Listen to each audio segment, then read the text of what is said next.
Hello दोस्तों, इस video में हम यूको बैंक के सेविंग्स अकाउंट्स को कंपेयर करेंगे इंडियन ओवरसीज बैंक के रेगुलर सेविंग्स अकाउंट्स के साथ में कि इसके कौन कौन से बेनिफिट्स होते हैं और कौन कौन से आप लोगों को हिडन चार्जेस देने होते हैं। इसके अलावा दोस्तों हम ये भी देखेंगे कि आप लोगों को इन दोनों ही बैंकों में से किस बैंक में अपना एक सेविंग्स अकाउंट ओपन करवाना चाहिए। तो दोस्तों वीडियो को बिल्कुल भी स्किप मत करिएगा और अगर आप चैनल पर पहली बार आए हैं तो प्लीज चैनल को सब्सक्राइब कर लें ताकि आपको ऐसे ऐसे नॉलेजफुल वीडियोस मिले सबसे पहले। तो चलिए इसी के साथ में वीडियो स्टार्ट करते हैं। दोस्तों जानकारी के लिए हम आप लोगों को बता दें कि यूको बैंक, इसके अलावा इंडियन ओवरसीज बैंक, ये दोनों ही बैंक गवर्नमेंट सेक्टर के बैंक हैं।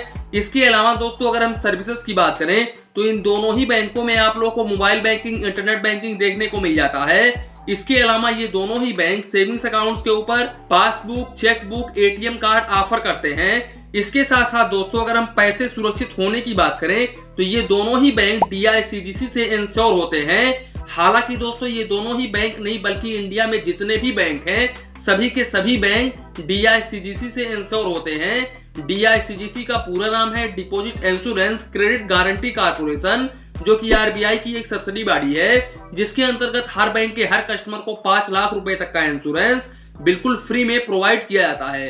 दोस्तों आप इन दोनों ही बैंकों में से किसी भी एक बैंक में अपना एक सेविंग्स अकाउंट ओपन करवाते हो और वो बैंक अपने लाइफ में कभी भी डूब जाता है तो ऐसे केसेस में आप लोगों का 5 लाख रुपए तक का अमाउंट बिल्कुल आसानी तरीके से मिल जाएगा। तो दोस्तों सिक्योरिटी के मामले में ये दोनों ही बैंक काफी शानदार हैं क्योंकि ये गवर्नमेंट सेक्टर के बैंक है, तो यहाँ पर हम थोड़ा बहुत बिलीव कर सकते हैं दोस्तों। इसके अलावा अगर हम एलिजिबिलिटी क्राइटेरिया को डिस्कस करें तो आप इन दोनों ही बैंकों में 10 ईयर से अपना एक सेविंग्स अकाउंट ओपन करा सकते हैं।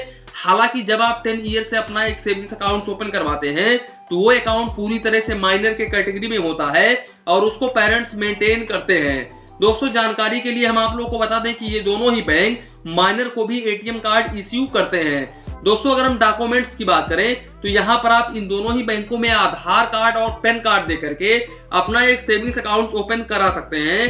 हालांकि अगर आप माइनर हैं तो आप आधार कार्ड दे करके अपना सेविंग्स अकाउंट इन दोनों ही बैंकों में ओपन करा सकते हैं। इसके अलावा दोस्तों आप voter ID card, driving licence, इसके अलावा कोई भी लीगल डॉक्यूमेंट्स दे करके अपना अकाउंट इन दोनों ही बैंकों में ओपन करा सकते हैं। इसके साथ साथ दोस्तों अगर हम इंटरेस्ट रेट को डिस्कस करें दोस्तों यहाँ पर यूको बैंक सेविंग्स अकाउंट के ऊपर 2.60% पर एनम का रेट ऑफ इंटरेस्ट ऑफर करता है। वहीं पर इंडियन ओवरसीज बैंक आप लोगों को 2.75% पर एनम का रेट ऑफ इंटरेस्ट ऑफर करता है। यहाँ पर दोस्तों इंडियन ओवरसीज बैंक का प्लस पॉइंट हो जाता है इंटरेस्ट रेट के मामले में। इसके अलावा दोस्तों अगर आप 1 ईयर का FD ओपन करवाते हैं तो यहाँ पर आप लोगों को यूको बैंक 6.50% पर एनम का रेट ऑफ इंटरेस्ट ऑफर करता है और सीनियर सिटीजन को 7% पर एनम का रेट ऑफ इंटरेस्ट ऑफर करता है। वहीं पर दोस्तों इंडियन ओवरसीज बैंक यहाँ पर अपने कस्टमर्स को 1 ईयर FD के ऊपर 6.80% पर एनम का रेट ऑफ इंटरेस्ट ऑफर करता है और सीनियर सिटीजन को 7.30% पर एनम का रेट ऑफ इंटरेस्ट ऑफर करता है। तो दोस्तों यहाँ पर इंटरेस्ट रेट के मामले में प्लस पॉइंट हो गया इंडियन ओवरसीज बैंक का। इसके अलावा दोस्तों अगर हम मिनिमम बैलेंस को डिस्कस करें तो यहाँ पर यूको बैंक में आप लोग को रूरल में 500 रुपए, सेमी अर्बन में 1000 रुपीज, वहीं पर अर्बन और मेट्रो सिटीज में आप लोग को 2000 रुपीज मेंटेन करना होता है। और अगर आप इस बैलेंस को मेंटेन नहीं करते हो तो ऐसे केसेस में आप लोगों को मैक्सिमम 150 रुपए प्लस GST क्वार्टरली चार्जेस देना होता है। दोस्तों ये डिपेंड करता है कि आपने अपने अकाउंट में कितना अमाउंट शॉर्टफॉल किया है, उसी के अकॉर्डिंग आप लोगों को चार्जेस देना होगा। ये मैंने मैक्सिमम चार्जेस आप लोगों को बताया है। दोस्तों वहीं पर इंडियन ओवरसीज बैंक में अगर आप चेकबुक लेते हो तो ऐसे केसेस में आप लोग को रूरल और सेमी अर्बन में 500 रुपए मेंटेन करना होता है और मेट्रो सिटी और अर्बन में आपको 1000 रुपीज मेंटेन करना होता है। वहीं पर अगर आप पेंशनर्स हो, पेंशनर्स अकाउंट है, तब ऐसे केसेस में आप लोग को 250 रुपए क्वार्टरली एवरेज बैलेंस मेंटेन करना होता है। दोस्तों अगर आप यहाँ पर अपना बैलेंस मेंटेन नहीं करते हो तो ऐसे केसेस में आप लोग को 150 रुपए प्लस GST क्वार्टरली चार्जेस देना होता है मैक्सिमम। तो यहाँ पर प्रति 3 महीने में आपको 150 रुपए प्लस GST चार्जेस देना होता है। तो चार्जेस के मामले में भी ये दोनों बैंक सेम है यहाँ पर दोस्तों मिनिमम बैलेंस चार्जेस के मामले में। इसके अलावा दोस्तों अगर हम SMS अलर्ट चार्जेस को डिस्कस करें तो यहाँ पर आपको यूको बैंक में 20 रुपए प्लस GST क्वार्टरली यानी कि प्रति 3 महीने में चार्जेस देना होता है, जबकि इंडियन ओवरसीज बैंक में आप लोगों को 15 पैसे प्लस जीएसटी पर एसएमएस चार्जेस देना होता है। तो यहाँ पर इंडियन ओवरसीज बैंक का ये माइनस पॉइंट है दोस्तों, क्योंकि 15 पैसे पर एसएमएस है दोस्तों, यहाँ पर मैक्सिमम 20 रुपए आपको क्वार्टरली चार्जेस देना पड़ रहा है। तो यहाँ पर ये माइनस पॉइंट है। इसके अलावा दोस्तों अगर हम चेकबुक को डिस्कस करें तो यहाँ पर यूको बैंक आप लोगों को पर फाइनेंशियल ईयर 25 पेज का चेकबुक बिल्कुल फ्री में ऑफर करता है। और अगर आप एक्स्ट्रा चेकबुक लेना चाहते हो तब ऐसे केसेस में आप लोगों को पर लीव्स यानी कि पर पेज का 4 रुपए 24 पैसे प्लस जीएसटी चार्जेस देना होता है। जबकि यहाँ पर इंडियन ओवरसीज बैंक आप लोगों को पर फाइनेंशियल ईयर 50 पेज का यानी कि 50 पेज का चेकबुक बिल्कुल फ्री में ऑफर करता है। और यहाँ पर अगर आप एक्स्ट्रा चेकबुक लेते हो तब ऐसे केसेस में यहाँ पर 4 रुपए प्लस जीएसटी पर लीव्स यानी कि पर पेज का चार्जेस देना होता है। दोस्तों यहाँ पर ये भी एक प्लस पॉइंट हो गया। इंटरेस्ट रेट के मामले में भी इंडियन ओवरसीज बैंक का प्लस पॉइंट है। ओनली यहाँ पर दोस्तों एसएमएस के मामले में इसका एक माइनस पॉइंट है। इसके अलावा दोस्तों अगर हम डेबिट कार्ड को डिस्कस करें तो यहाँ पर यूको बैंक में आप लोगों को रुपए क्लासिक डेबिट कार्ड के ऊपर 150 रुपए प्लस जीएसटी एनुअली चार्जेस देना होता है। जबकि यहाँ पर इंडियन ओवरसीज बैंक में भी 150 रुपए प्लस जीएसटी एनुअली चार्जेस देना होता है। इसके अलावा दोस्तों अगर हम लिमिट को डिस्कस करें तो आप इन दोनों ही बैंकों के डेबिट कार्ड से पर डे 25,000 रुपए निकाल सकते हैं और 50,000 रुपए तक आप ऑनलाइन यानी कि पीओएस ट्रांजेक्शन कर सकते हैं। दोस्तों अगर हम काउंट ऑफ ट्रांजेक्शन की बात करें तो यूको बैंक के एटीएम कार्ड से आप 10 बार पैसे निकाल सकते हैं मंथली और दूसरे बैंक के एटीएम से 5 बार, मेट्रो सिटी से 3 बार।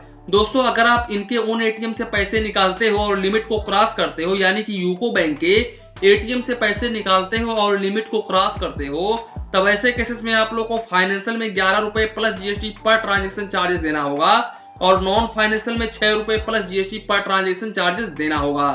इसके अलावा दोस्तों अगर आप यूको बैंक के एटीएम से किसी दूसरे बैंक के एटीएम से पैसे निकालते हो तब ऐसे केसेस में आप लोग को फाइनेंशियल ट्रांजेक्शन पर 21 rupees plus GST per transaction charges देना होगा और नॉन फाइनेंशियल ट्रांजेक्शन पर आप लोग को 10 रुपए plus GST per transaction charges देना होगा। जबकि यहाँ पर इंडियन ओवरसीज बैंक के डेबिट कार्ड से आप इनके ओन एटीएम से मंथली 5 बार पैसे निकाल सकते हो, दूसरे बैंक के एटीएम से मंथली 5 बार। लेकिन दोस्तों यहाँ पर मैं आप लोग को बता दूं कि यहाँ पर एक ही चार्जेस लगाया गया है इंडियन ओवरसीज बैंक में।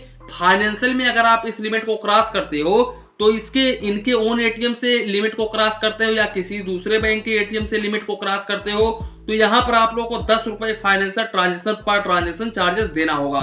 तो दोस्तों यहाँ पर अगर हम एक तरह से समझें तो इंडियन ओवरसीज बैंक हर एक महीने में प्लस पॉइंट है इसका, क्योंकि यहाँ पर सबसे ज्यादा चेकबुक ऑफर कर रहा है। इसके अलावा इंटरेस्ट रेट ज्यादा है। इसके साथ साथ दोस्तों यहाँ पर मिनिमम बैलेंस काफी कम है। इसके अलावा दोस्तों एटीएम कार्ड बराबर है। ओनली यहाँ पर एसएमएस अलर्ट के मामले में ही यहाँ पर इंडियन ओवरसीज बैंक का माइनस पॉइंट है, बाकी कहीं पर भी माइनस पॉइंट नहीं है। काउंट ऑफ ट्रांजेक्शन तो मुझे नहीं लगता कि कोई 10 बार 12 बार पैसे निकालता होगा एटीएम कार्ड से एक आम आदमी। तो यहाँ पर दोस्तों हम इनका जो माइनस पॉइंट है वो एक ही है दोस्तों। तो अब आप यहीं से अंदाजा लगा सकते हैं कि हमको किस बैंक में अपना एक सेविंग्स अकाउंट ओपन करवाना चाहिए। वैसे दोस्तों ये दोनों ही बैंक गवर्नमेंट सेक्टर के बैंक हैं और काफी अच्छे लेवल के बैंक हैं, तो आप इन दोनों ही बैंकों में से किसी भी एक बैंक में अपना सेविंग्स अकाउंट ओपन करवा सकते हो। दोस्तों ये वीडियो ओनली एजुकेशन पर्पस बनाया गया है। तो दोस्तों यही था आज का वीडियो। इसी के साथ में वीडियो समाप्त करते हैं। वीडियो पसंद आया हो तो प्लीज वीडियो को एक लाइक करिए और अपने चैनल फाइनेंस बैंकिंग को सब्सक्राइब करिए। मन में कुछ डाउट हो, कंफ्यूजन हो तो प्लीज कमेंट करिए। धन्यवाद। मिलते हैं नेक्स्ट वीडियो में।